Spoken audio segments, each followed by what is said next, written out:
Hey everyone, welcome back. If you're looking to transfer money from Remitly to your Chime account in 2025, you're in the right place. Remitly is a popular app for international money transfers, and Chime is a user-friendly banking platform.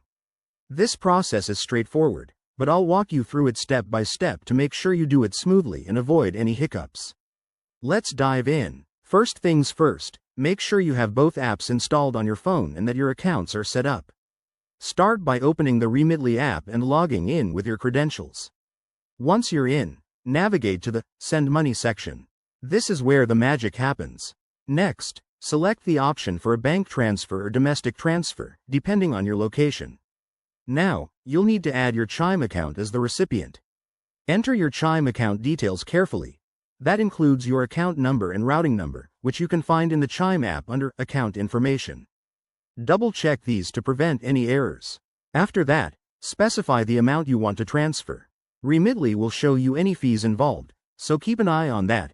In 2025, fees might vary based on transfer speed and amount. Choose your preferred transfer speed, like Standard or Express, and review all the details on the confirmation page.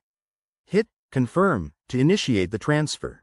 You'll get a confirmation email or notification from Remitly, and the funds should appear in your Chime account within a few minutes to a couple of days, depending on the method you chose.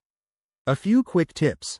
Always verify your Chime account details to avoid delays or failed transfers. If you're transferring internationally, check exchange rates first. And remember, keep your apps updated for the latest security features. There you have it. Transferring money from Remitly to Chime is easier than ever in 2025.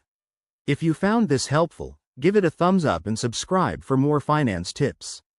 Got questions? Drop them in the comments below. Thanks for watching, and see you next time.